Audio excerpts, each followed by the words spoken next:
Nou vriende, is andermaal weer vir my 'n voorreg om saam met u te kan wees so rondom die woord van die Here. Altyd 'n voorreg om die waarheid van God se woord aan u te kan oopbreek, en die gebed van my hart is dat u 'n beter verstaan sal kry na elke boodskap, so 'n bietjie 'n beter insig sal kry van die woord, en dan ook 'n begeerte om nader aan die Here te lewe. Nou ons begin vanmôre dan met die baie besondere gedagte van die ware betekenis van Pinkster. U sal dan ook sien dit is deel 1, en ek is nou nie seker hoeveel dele daar gaan wees nie, maar gaan ek op 'n praktiese manier probeer om vir u 'n beter verstaan te gee van die ware betekenis van Pinksterfees. Nou as ons gaan kyk na die gedagte van Pinksterfees, dan sien ons dis een van 4 belangrike datums op die kalender van die kind van die Here, of dan die kerk van die Here Jesus. Ek dink die belangrikste datum, as ek miskien so onderskeid mag tref, is dan die Paasfees, waar ons die dood van ons Here Jesus herdenk en sy opstanding.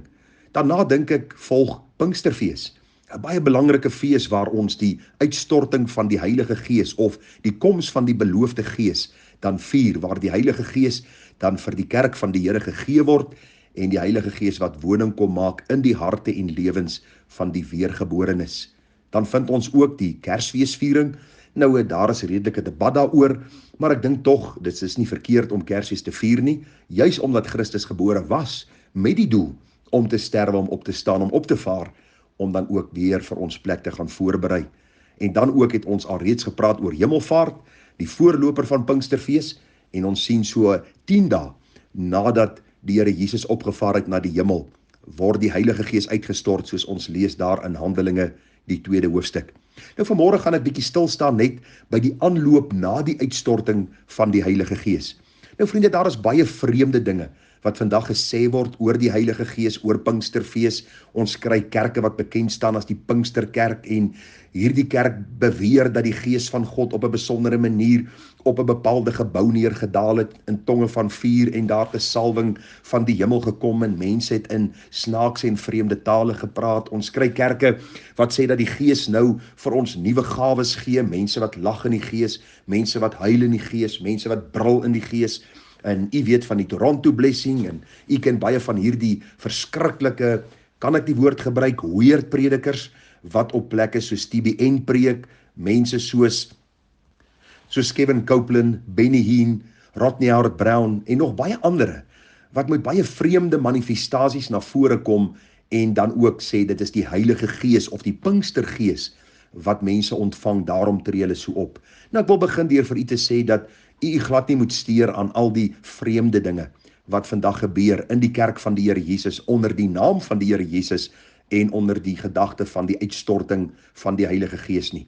God assosieer hom nooit met chaos nie, en in meeste van hierdie kerke is daar altyd chaos. Hierdie een praat in 'n taal, daai een probeer dit uitlê, hierdie een praat in 'n vreemde taal, daardie een val om, daardie een ruk en pluk en skud, en alles is die werking van die Heilige Gees. Vriende, moet u nie laat bedrieg nie, mense is leenaars, en die evangelie is 'n groot besigheid vandag. En mense sal allerhande vreemde manifestasie onder die vaandel van die Heilige Gees laat deurgaan, om mense wat miskien onkundig is, maar soekend, te mislei in 'n valse en vreemde lering, wat die Bybel vir ons glad nie leer, wat in verband gebring kan word met Pinkster nie. Baie van hierdie manifestasies is eie aan Afrika godsdienste, waar Afrika godsdienstige groepe in 'n een of ander mantra ingaan, en dieselfde tipe tale praat, wat vandag in kerke hoorbaar is. Mense wat ons praat van 'n gibberish, niks anders as 'n klomp klanke wat hulle maak, en 'n klomp niks seggende woorde, en ek sê dit vir u duidelik, dat u kan verstaan, daar bestaan nie so iets soos hierdie hedendaagse spreek in tale nie. Dit was nie eie aan die skrif nie. Ek gaan vir u later verduidelik wat die spreek in tale werklik beteken, volgens die verklaring van die Bybel uit Handelinge, die 2de hoofstuk, en ook ander gedeeltes in die Bybel. Daarom moet u nie u laat mislei deur mense wat sê, ons het die Gees ontvang, daarom gebeur en vind hierdie manifestasie en daardie manifestasie plaas nie. Dis 'n leuen, want as ons die Bybel gaan bestudeer, en ek saam met u gaan stap oor die belofte van die koms van die Heilige Gees, die uitstorting van die Heilige Gees, en die werking van die Heilige Gees, sal u agterkom, dit het niks te doen met die vreemde manifestasies wat u vandag op televisie sien, wat u vandag by sogenaamde universiteite sien, wat u vandag op televisie sien, en onder van die groot predikers sien nie. Luister vriende, die Bybel sê God laat hom nie bespot nie. En dis presies wat hierdie mense doen. Hulle spot met die Heilige God, hulle spot met sy Gees, en hulle bring vreemde dinge in, om mense te vang, en hulle dan ook slawe te maak van hulle self, in plaas van diensknegte van die Here Jesus Christus. Daarom sê ek het omwonde dat hierdie predikers, en ek het onlangs 'n prediker wat baie bekend is in ons Afrikaanse kringe, het ek gekontak en vir hom gesê, wie gee jou die reg om sekere dinge uit te deel aan jou gemeente te laat omval, snaakse manifestasies te laat plaasvind. En die man was geweldig ongelukkig met my. Maar vriende, laat ek vir u sê, ons het nodig om op te staan teen die Pinkstergees van ons tyd, wat 'n valse gees is. Nie die gees van God nie, maar hierdie vreemde gees wat mense laat omval en snaakse tale laat praat, allerhande snaakse ervarings laat gebeur en sogenaamde dinge laat gebeur wat sogenaamd van die gees van God afkomstig is. Luister, ek begin deur in hierdie reeks deur vir u te sê, pas op vir die leuen van Satan wat onder die vaandel van die kerk van die Here Jesus as die uitstorting van die Heilige Gees bekend staan. As ons die Bybel gaan bestudeer, dan lees ek vir u wat die doel van die koms was van die Heilige Gees en ook wat gebeur het toe die Heilige Gees uitgestort was. So volg saam met my daar uit Johannes 14 vers 16. U sal onthou dat Jesus is besig om afskeid te neem van sy disippels. En hy sê vir hulle daar in vers 16, en ek sal die Vader bid, en hy sal julle 'n ander trooster gee om by julle te bly tot in ewigheid. Die Gees van die waarheid, wat die wêreld nie kan ontvang nie, omdat dit hom nie sien en hom nie ken nie, maar julle ken hom, omdat hy by julle bly en in julle sal wees. Baie interessant is, dat hier vind ons, dat Jesus sê hy sal die Vader bid, en hy sal hulle 'n ander trooster gee. So met ander woorde, Christus was by sy disippels, terwyl hy op aarde was. Nou sal Christus weggaan, hy sal hemel toe gaan, en die disippels sal hartseer wees daaroor, daar sal 'n leemte wees. Wat gaan die Here doen? Hy gaan vir hulle trooster gee. Hierdie trooster is God se Gees self, wat by hulle en in hulle sal bly tot in ewigheid. En dan onderskei die Here, hy sê dis die Gees van die waarheid, wat die wêreld nie kan ontvang nie. Nou as ons die vraag moet vra is, wat is hierdie Gees van waarheid, dan dink ek die Bybel is baie duidelik daaroor. En kom ek gee gou vir u so 1 of 2 gedagtes, wat die Here vir ons deurgee oor die gedagte van die Gees van waarheid. Nou vriend, hierdie Gees wat uitgestort sal word, is dieselfde Gees wat die Here Jesus toegerus het dan ook vir sy dienswerk toe op aarde was. Ek lees vir Jesaja 11 vers 1 en 2. Maar daar sal 'n takkie uitspruit uit die stomp van Isaai, en 'n loot uit sy wortel sal vrugte dra, en op hom sal die Gees van die Here rus, die Gees van wysheid en verstand, en die Gees van raad en sterkte, die Gees van kennis en die Gees van die vrees van die Here. So met ander woorde, die Heilige Gees wat uitgestort sal word, is presies dieselfde Gees wat op die Here Jesus neergedaal het in die vorm van 'n duif, wat hom bekragtig het vir sy aardse bediening. Nou kom ons later by die Here Jesus se lering self, terwyl hy met die apostels besig was, en hy sê vir hulle daar in Johannes 8 vers 32 die volgende. Hy sê vir hulle, en julle sal die waarheid ken, en die waarheid sal julle vrymaak. En julle sal die waarheid ken, en die waarheid sal julle vrymaak. Nou baie belangrik, wat het ons gelees? Dat die Gees wat uitgestort sal word, is die Gees van waarheid. Baie belangrik dat ons hierdie saak sal raak sien.